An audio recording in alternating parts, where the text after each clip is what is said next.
첫 시간 말밑 부분에 나눴던 말씀에 대해서 민수기 35장을 인용했는데 읽어보도록 하겠습니다. 1절로 8절. 여호와께서 여리고 맞은편 요단강가 모압 평지에서 모세에게 말씀하여 이르시되 이스라엘 자손에게 명령하여 그들이 받은 기업에서 레위인에게 거주할 성읍들을 주게 하고, 레위인들은 땅의 기업이 별도로 없잖아요. 레위 지파가 받은 기업은 없고 12지파가 분배해서 레위인들을 나눠서 살 수 있게 해야 된다, 이제 이 말이에요. 거주할 성읍들을 주게 하고 너희는 또 그 성읍들을 두르고 있는 초장을 레위인에게 주어서, 레위인의 성읍은 레위인의 성읍 주변에 있는 들판도 같이 레위인에게 주어야 된다, 지금 그 말이에요. 성읍은 그들의 거처가 되게 하고 초장은 그들의 재산인 가축과 짐승들을 둘 곳이 되게 할 것이니라. 이 말씀은 레위인들도 일을 해서 생활을 해야 한다, 그 말이에요. 당직 기간은 성전 밖으로 나갈 수 없으니까 당직 기간은 제단에서 나는 거, 성전에서 나는 걸 당연히 먹고 살아야 돼요. 그 외의 기간은 레위인들의 성읍 들판에서 그들도 일을 해야 된다 이거예요. 4절. 너희가 레위인에게 줄 성읍들의 들은 성벽에서부터 밖으로 사방 1000규빗이라. 성을 중앙에 두고 성 밖 동쪽으로 2000규빗, 남쪽으로 2000규빗, 서쪽으로 2000규빗, 북쪽으로 2000규빗을 측량할지니 이는 그들의 성읍의 들이며, 좀 말이 되게 어렵게 되어 있는데, 성을 에워싸고 있는 주변 맨 가까운 1000규빗이 있고 그 밖으로 1000규빗이 더 나가면 2000규빗이 되겠죠.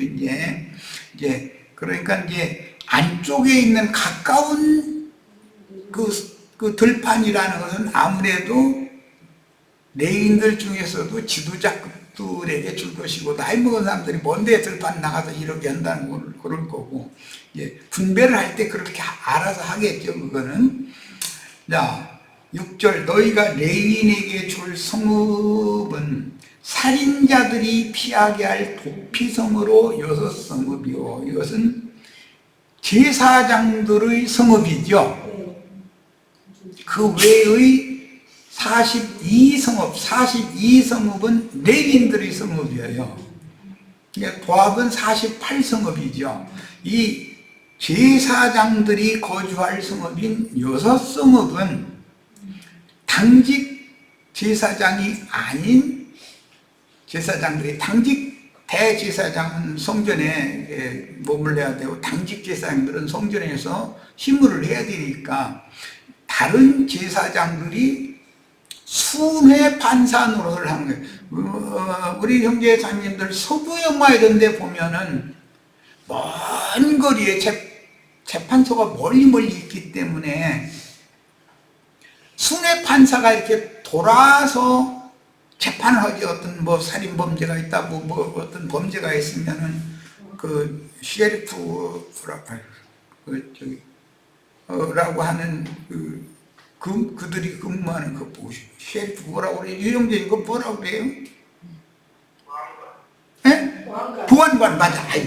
말이 이렇게. 보안관들이 근무하는 마을의 그 경찰서와 같은 것이야. 유치장이 있잖아요. 거기다 이렇게 유치장에 넣어놓고 있다가 순회 판사가 오면은 이 사람은 벌금을 얼마 내라, 형을 몇 년 구형을 해서 이제 정식 그 형무소에 보내고 이제 그렇게 하잖아요. 그런 것과 같은 것이 미국의 그런 제도가 율법에 있는 제도인 것이죠. 그런 이치를 생각하시면 되겠어요. 자, 너희가 이스라엘 자손의 소유에서 레위인에게 너희가 성읍을 줄 때 많이 받은 자에게서는 많이 떼어서 주고, 이 말은 아까도 잠깐 얘기했는데 어떤 지파는 넓은 땅덩어리를 받았잖아요. 인수가 많으니까 그런 거예요. 이제 거기에서는 성읍을 48성읍 중에 한 성읍, 두 성읍을 더 내놔야 되고 땅이 넓으니까 좁은 땅을 받은 지파에서는 똑같이 예를 들어서 몇 성읍씩 내놔라 이렇게 하면 그건 불공정한 거죠. 많이 떼서 주고 적게 받은 자에게서는 적게 떼어줄 것이라 각기 받은 기업을 따라서 그 성읍들을 레위인에게 줄지니라 이렇게 돼요. 이게 율법이에요. 자, 이제 이런 것을 오늘날의 교회 생활에 이제 적용을 할 때는 예루살렘과 사마리아와 팔레스타인 땅 내에서만 이게 적용이 되는 율법이기 때문에 신약복음은 모든 민족의 땅 끝까지 이게 확대 해석이 되는 문제잖아요. 그러면은 뭐 대한민국에 있는 어느 도시만을 해당하는 얘기가 아니잖아요. 전 세계에 인간이 사는 곳이면 복음이 전파되는 곳이면 어디에나 적용이 돼야 되니까 각 성에 교회들이 세워지면 교회 안에는 장로들을 세워서 장로들이 그 교회를 그 성읍의 교회를 목양을 하는 거예요. 이것은 원칙이 이렇게 정해진다. 그러니까 오늘날의 적용으로 말하자면은 무슨 한 건물에 1층은 뭐 장로교, 2층은 침례교, 3층은 감리교, 뭐 4층은 무슨 여가주의 뭐 이렇게 해서 그렇게 되어 있는 건물들도 많이 이제 볼 수가 있는데 한 건물에 뭐 옆에 칸은 뭐 장로교단, 이쪽 옆에 칸은 성결교단 이렇게 예배당들 이렇게 세우는 경우도 있는데 그거는 한 성읍에는 한 교회밖에 없다. 그래야만 우주적으로 그리스도의 몸이 하나라는 것을 유지할 수가 있는 것이지 교단이 서로 다 달라가지고 한 층에서도 뭐 이쪽 층에는 뭐 성결교단, 이쪽 층에는 감리교단 이렇게 나누지 이것은 성경이 지시하는 원리와는 맞지 않는 지금 종교 생활을 그렇게 잘못하고 있는 거죠. 그런 것도 좀 생각을 해보셔야 되겠어요. 자, 이제 11절 갑니다. 제사장들과 레위인들은 당직 기간만 성전에 들어가서 왜 그 많은 레위인들이나 많은 제사장들이 다 때로 성전에 그 좁아 터진 성전에 들어가서 우글우글 이렇게 하는 게 아니다라는 거예요. 당직 기간을 정해가지고 24 반차로 나누어서 자기 차서에 따라서 그 기간 동안 심호하고 교대하고 임무교대하고 나오고 이렇게 하는 것이죠. 예를 들어서 뭐 양양군청에 은사이가 오늘 당직 듣는데 내일도 쓰고 모레도 쓰고 그러면 개인 사정 묻어놓은 거 아니에요. 생활은 그렇게는 하지 않죠. 돌아가면서 하는 것이죠. 그런 것과 같은 거예요. 유대교의 제사의식에서 대제사장은 속죄제물로 드리려고 짐승의 피를 지성소에 가지고 들어가고 그 몸은 진영 밖에서 태워버린다. 이것은 율법에 이렇게 정해져 있다. 속죄제사로 드려진 제물의 피는 성소 안으로 들어간 것은 제사장이 먹을 수 없죠. 화목제물 같은 것은 제사장이 먹을 수가 있어요. 그래서 예수님이 몸은 영문 밖에 나가서 죽어야 되는 거죠. 이 율법 때문에. 그래서 이 말씀이 히브리서 9장 14절 성경을 자신의 성경을 찾아서 한번 읽겠습니다. 히브리서 9장 14절입니다. 엊그제 멜기세덱 반차를 증거할 때 인용을 했었는데 그 의미를 잘 아셔야 돼요. 아론 반차는 육신에 의한 반열인 것이고 혈육에 따라서 그 제사장으로 정해진 반열인 것이고 멜기세덱 반차라는 건 영적 직분이다. 이게 영적 직분, 육의 직분이 아니고 그러니까 멜기세덱 반차 그러면은 영적 직분의 반열이다 그런 뜻이에요. 그러니까 부활 승천하셔서 재림하신 그리스도죠. 기독교계는 십자가만 전하죠. 무덤을 전해야 되고 승천을 전해야 되고 재림하셔서 우리와 함께 계신 것을 전해야 되는 거 아니에요. 그런데 무덤부터는 아예 전하지를 않아요. 그러면 그 시작만 하고 터만 닫고 세우지는 않고 세운다는 것이 엉터리로 세우고 그럴 수밖에 없죠. 예, 무덤과 승천과 재림까지 전해야만 이와 같은 제사장이 우리와 함께 계시다라는 것을 우리는 확실하게 믿어야 된단 말이에요. 9장 14절 보겠습니다. 하물며 영원하신 성령으로 말미암아, 영원하신 성령이 제사를 하는 것은 멜기세덱이 제사하는 거죠. 영적 제사란 말이에요. 말미암아 흠없는 자기를 예수님이잖아요. 인자 예수를 하나님께 드린 성령은 예수를 제사했다. 예수를 흠없는 제물로 제사했다. 드린 그리스도의 피가 예수를 제물로 드려진 그리스도의 피라고 하는 것은 예수의 죽음을 기본적으로는 이제 말하는 건데, 예수의 피를 십자가 제단에서 피를 뿌려서 제사하는 것은 완전한 대속제사가 아니다 이거예요. 그 피를 지성소에 가지고 들어가서 지성소에 피를 7번씩 3번 21번을 뿌려야 되는 제사다. 그래야 속죄절날의 제사가 되는 거다 이런 말이에요. 그게 속죄일 제사죠. 그리스도의 피가 어찌 너의 양심을 죽은 행실에서 깨끗하게 하고, 그리스도의 피를 성령이 가서 지성소에다 뿌렸다 지금 이 말이에요. 하나님의 임재가 있는 지성소의 속죄소에다가 좌우 중심, 그리고 제사장이 서 있는 곳으로 이렇게 내려 뿌려질 수 있도록 좌우 중심으로 이렇게 피를 뿌리게 되어 있죠. 율법에. 그 피는 그리스도의 피다. 영원하신 성령께서 흠없는 예수께서 흘린 피를 성소에 갖다가 뿌렸다 이거예요. 그러니까 그 제육은 먹으면 돼요, 안 돼요? 먹을 수가 없는 거예요. 그 제육은 영문 밖에서 불살르도록 되어 있기 때문에. 그런데 예수님은 내 살을 먹으라고 분명히 하셨죠. 그러면 먹을 수 없는 사람들도 있을 것이고, 예수님의 살을 먹고 예수님의 피를 마실 수 있는 사람도 있을 거잖아요.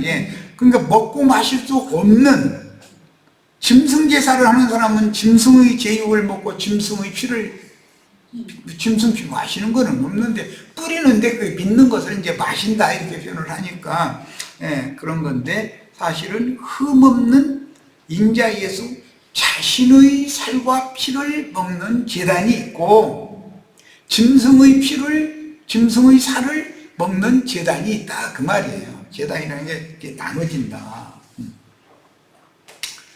이제 11절 갑니다. 유대교의 제사의식에서 제사장은 속죄제물로 드리려고 짐승의 피를 지성소에 가지고 들어가고 그 몸은 진영 밖에서 태워버립니다. 율법 제도를 행하려고 1년 1차의 대속죄일 제사를 위한 의식을 행하는 것과 그리스도 율법을 행하는 믿음 생활인 왕같은 제사장들의 신앙생활을 정확하게 분별하여 실행해야 한다.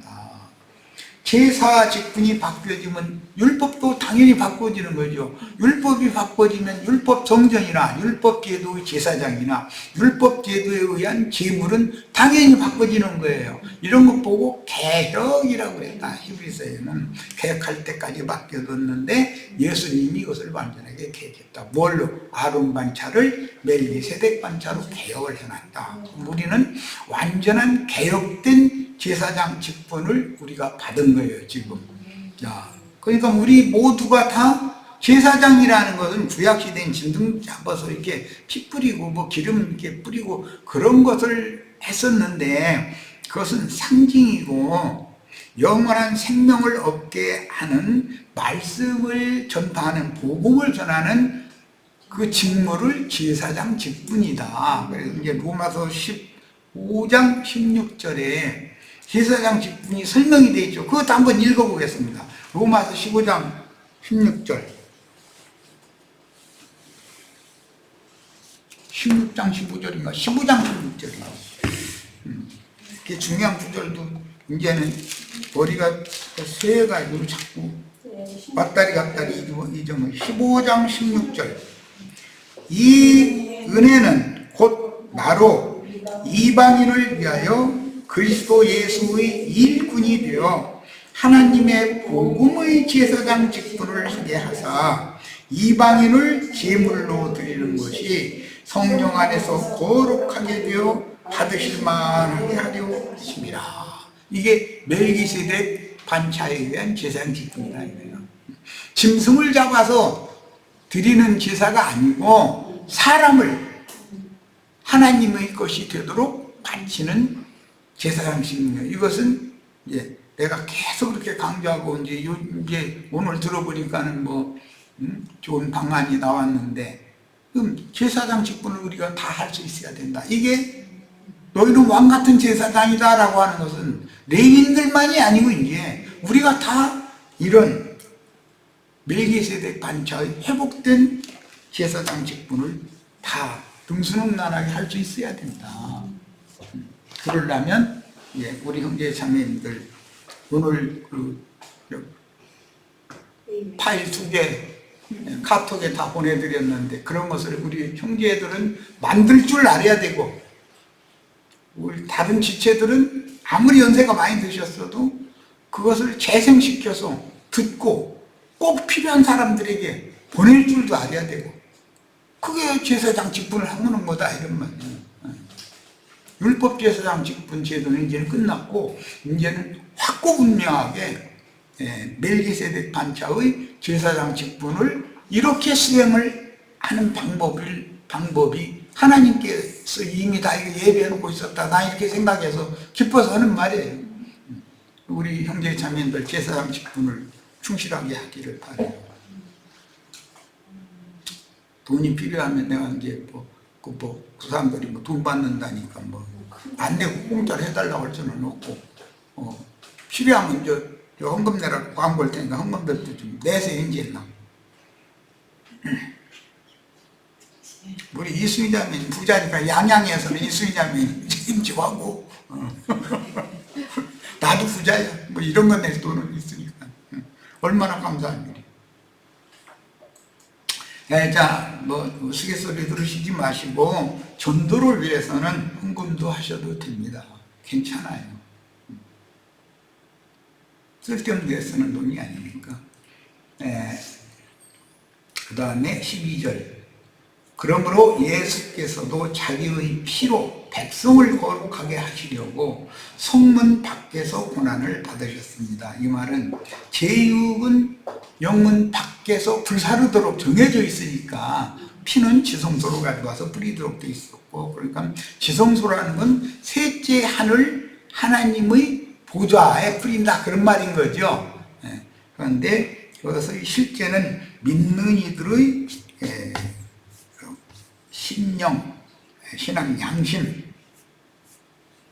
뿌려서 양심상 죽었던 사람들을 살려서 살아계신 하나님을 섬기는 제사장들이 되게 하는 제사다 이거예요. 그 제사를 이미 예수님이 개혁을 해 놓으셨다. 이 사실을 우리가 믿음으로 받아서 이걸 실행을 해야 된다는 얘기죠. 그런데 2000년 동안 암암리에 실행한 무리들이 있는지는 몰라도 오늘날까지 기독교계가 이런 종교조직 제도법을 실행을 아론 반차와 멜기세덱 반차를 혼용해서 이렇게 함으로 혼잡한 말씀이 전파돼서 이제 우리는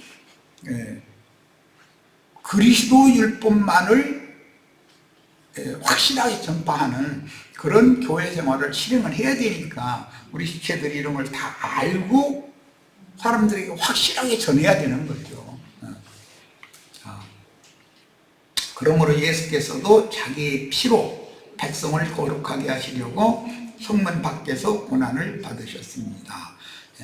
꼭 이 성문 밖에서 고난 받으신 이것만 전할 것이 아니라 우리는 그 고난 받으신 주님이 장사되었고 무덤에서 부활돼서 모든 이기는 자들과 함께 승천해서 또 구름 같은 증인들과 함께 오늘 복음을 받아들인 교회 우리들에게 임하셔서 우리 속에도 계시고 우리와 함께 계시는 중이다라는 걸 정확하게 다 전해야 된다. 십자가만 전해서는 안 되는 거예요. 우리 무덤에 장사됐고 부활했고 승천했고 재림하셔서 교회와 함께 계시고 우리 각자의 속에도 계신다. 이걸 확실하게 전해야 돼요. 자, 12절 그러므로 예수께서도 자기 피로 백성을 거룩하게 하시려고 성문 밖에서 고난을 받으셨습니다. 그러함으로 우리도 진영 밖으로 나가서 그에게로 나아가서 그가 겪으신 치욕을 짊어집시다. 이것은 복음을 전파하기 위해서 예수님이 당한 그 고난에 나도 함께 참여해야 된다. 그러니까 예수는 고난을 혼자 다 받은 게 아니라 우리들 각자의 몫으로 남은 고난이 있다는 말인 거죠, 지금. 사실 우리에게는 이 땅 외에 영원한 도시가 없고 우리는 장차 올 도시를 찾고 있습니다. 장차 올 도시라는 건 도성이라고 이제 우리 표현했는데 거룩한 성 새 예루살렘이 내려올 것을 염두에 두는 말이죠.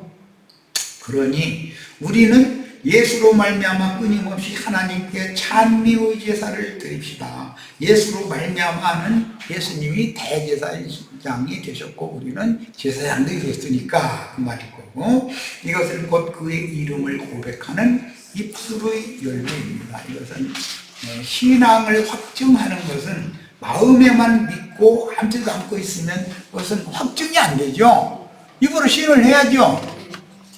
누가 뭔가에 대해서 이해는 하고 있는데 입이 너무 무거워가지고 말이 없어.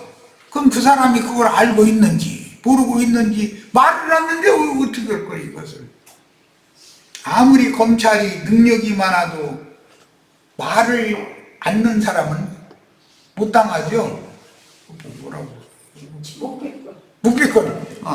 난 묵비권을 행사하겠습니다. 그럼 이제 자기가 손해 당할 것은 나 감옥살이 감옥 시키려면 시키고 알아서 해라 이런 사람이니까 검사도 못 당해. 난 죽기를 결심했으니까 어차피 다 감옥에 넣으려고 하는데 내가 변명 구차하게 한다 해서 안 넣을 것도 아니고 난 묵비권 행사할 거야. 헌법에 정해있잖아. 나 묵비권 행사할 거야. 이러면 못 당하는 거죠.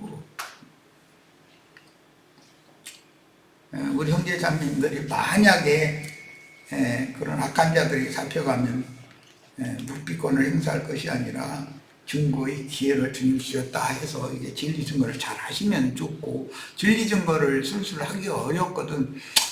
아이고 너에게 말해야 다 소용없어. 난 어차피 이제 죽을 날이 왔다는 걸 내가 이미 알고 있으니 난 각오했어. 그러면 때려서 그만 감옥에다 넣어도 그만 이러면 어떻게 할 거예요. 그게 사실은 무서운 사람들이죠. 좋은 것 가르치네. 선을 행함과 가진 것을 나눠주기를 소홀히 하지 마십시오. 하나님께서는 이런 제사를 기뻐하십니다. 그러니까 제사라고 하는 것이 믿는 이들이 선을 행한다고 할 때 뭐 인간적인 선 그런 얘기가 아니고 이것은 자기가 받고 듣고 이해하고 있는 그 전도의 말씀을 가진 것을 나눠주다. 근데 뭐 자기가 듣고 알고 인식하고 있는 것이 없으면 나눠줄 것도 없죠. 그러니까 구제한다는 얘기하면 무슨 쌀 팔아다 주고 뭐 그런 얘기가 아닌 거예요. 사실은 세상적으로는 구제한다 하면 뭐 가난한 사람들한테 뭐 이렇게 구열미라도 나눠주고 교통비라도 주고 이제 그런 것이 구제지만 영의 세계에서는 구제라는 것은 확실한 진리를 다른 사람들에게도 그 진리를 전혀 갖고 있지 않은 사람이 영적으로 가난한 사람이거든. 그게 거지잖아. 그런 사람들한테 나눠줘서 영의 세계에 대해서 이해를 하고 예수 그리스도의 은혜에 동참하게 하는 것, 이런 것이 선을 행하는 것이고 가진 것을 나눠주는 거예요. 그래서 진짜 이제 우리 형제 자매님들이 선을 행하실 때가 됐어요.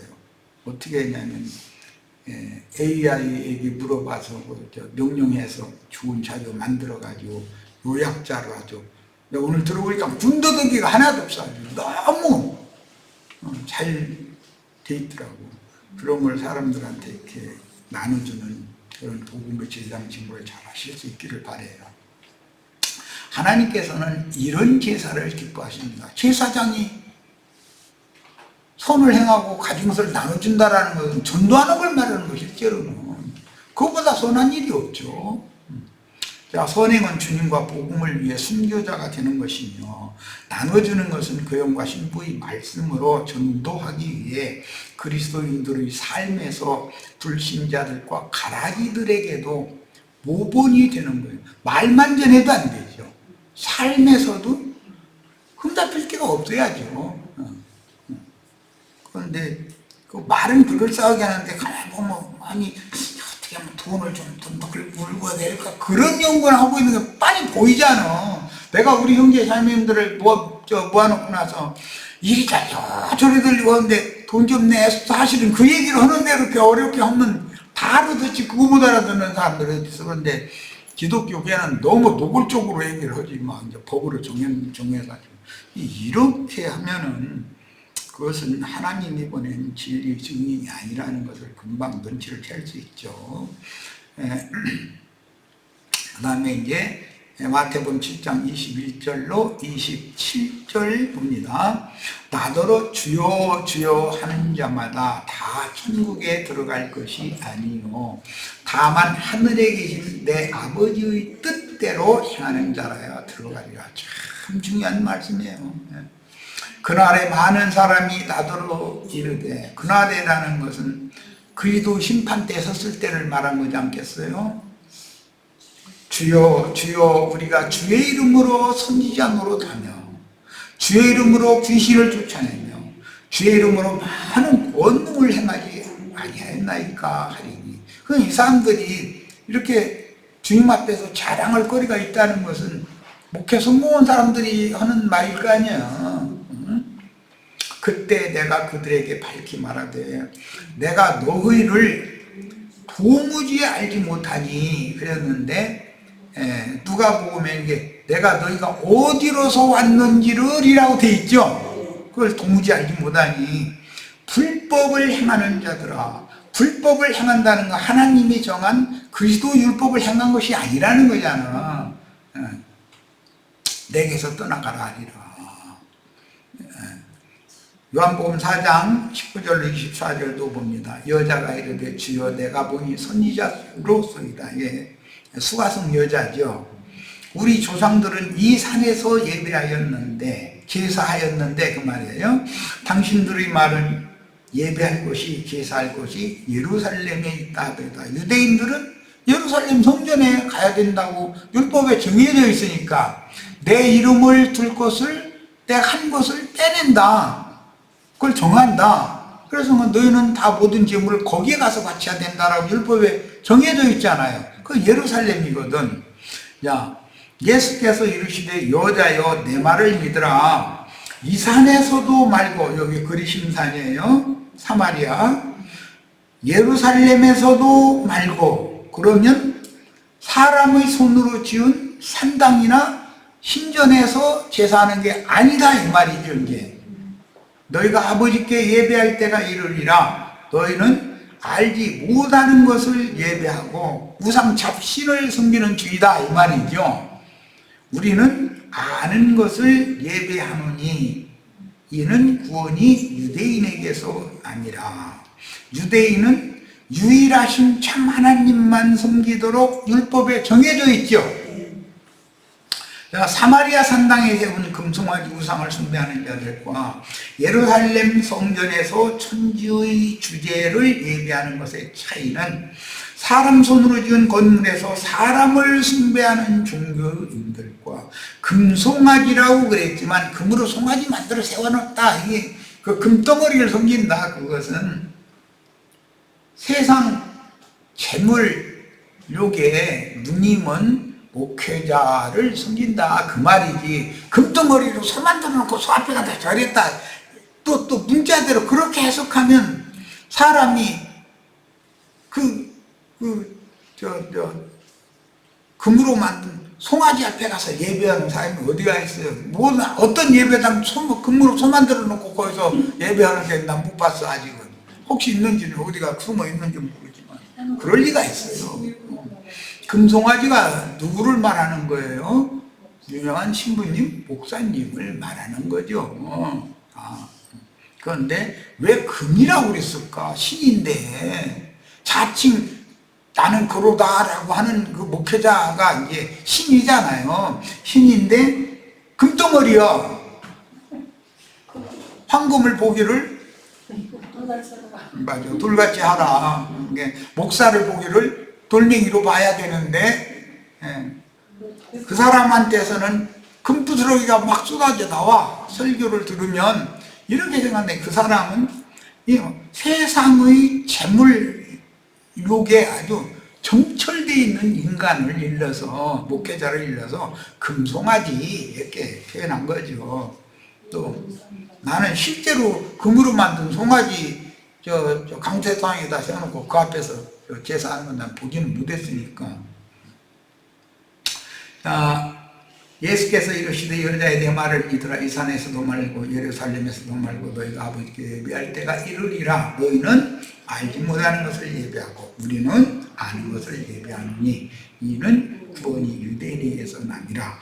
사마리아 산당에 세운 금송아지 베델과 단에다가 세웠다고 그렇게 되어 있죠. 여로보암이 우상을 숭배하는 자들과 예루살렘 성전에서 천주의 주제를 예배하는 것의 차이는 사람 손으로 지은 건물에서 사람을 숭배하는 종교인들과 위에 있는 예루살렘, 하늘의 예루살렘에 주께서 세운 장자들의 교회에서 천주의 주제이며 그 영이 되신 예수 그리스도 멜기세덱 반차의 왕 중의 왕이며 멜기세덱 반차의 제사장, 살렘 왕이며 지극히 높으신 하나님의 제사장 그리스도를 영 안에서 참제물로 예배하는 자율적인 신앙생활을 실행한다. 여기 이제 자율적인이라는 이제 히브리서에서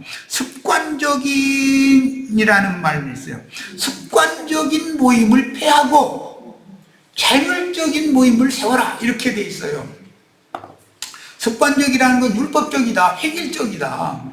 목사 하라는 대로 보면 틀에 잡힌 그런 모임 생활을 하지 말아라.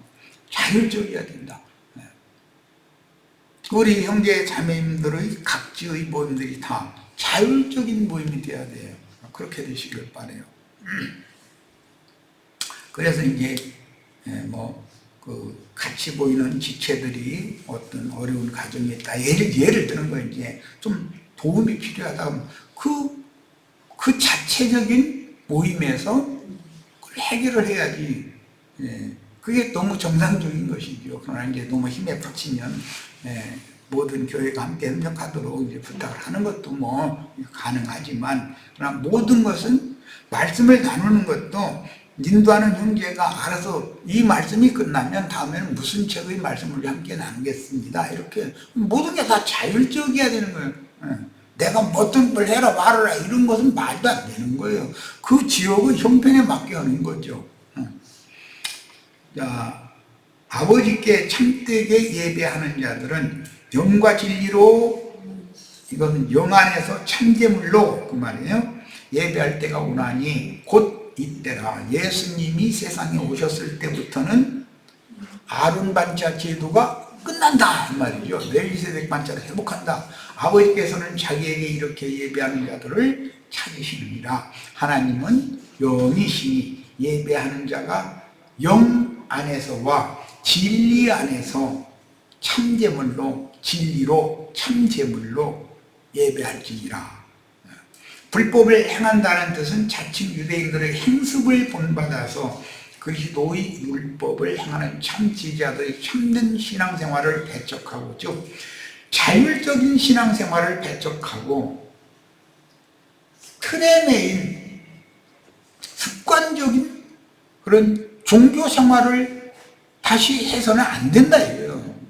그런데 지금 기독교계는 2000년 동안 계속 습관적인 생활을 강조하잖아요. 왜 그래요? 목회자가 자기 생업으로 삼고 자기 영광을 위한 것이 목회의 목적인 것으로 삼고 있기 때문이다. 문제는 뭐 간단한 거죠.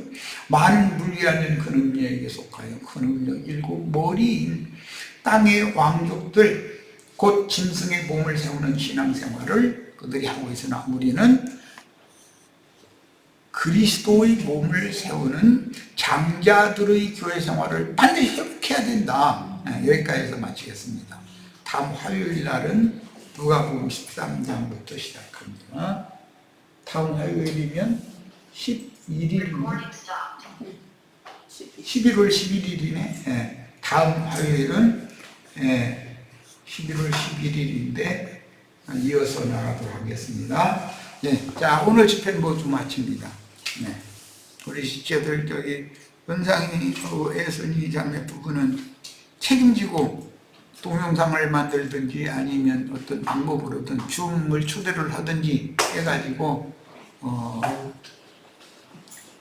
AI 프로그램을 활용하는 법을 꼭 이렇게 가르쳐줘야 돼. 교육받은 것을 그보다도 더 잘 활용할 수 있도록 꼭 일러줘야 돼. 나도 배워야 되니까 나도 배울 거야. 자, 모두 마칩니다.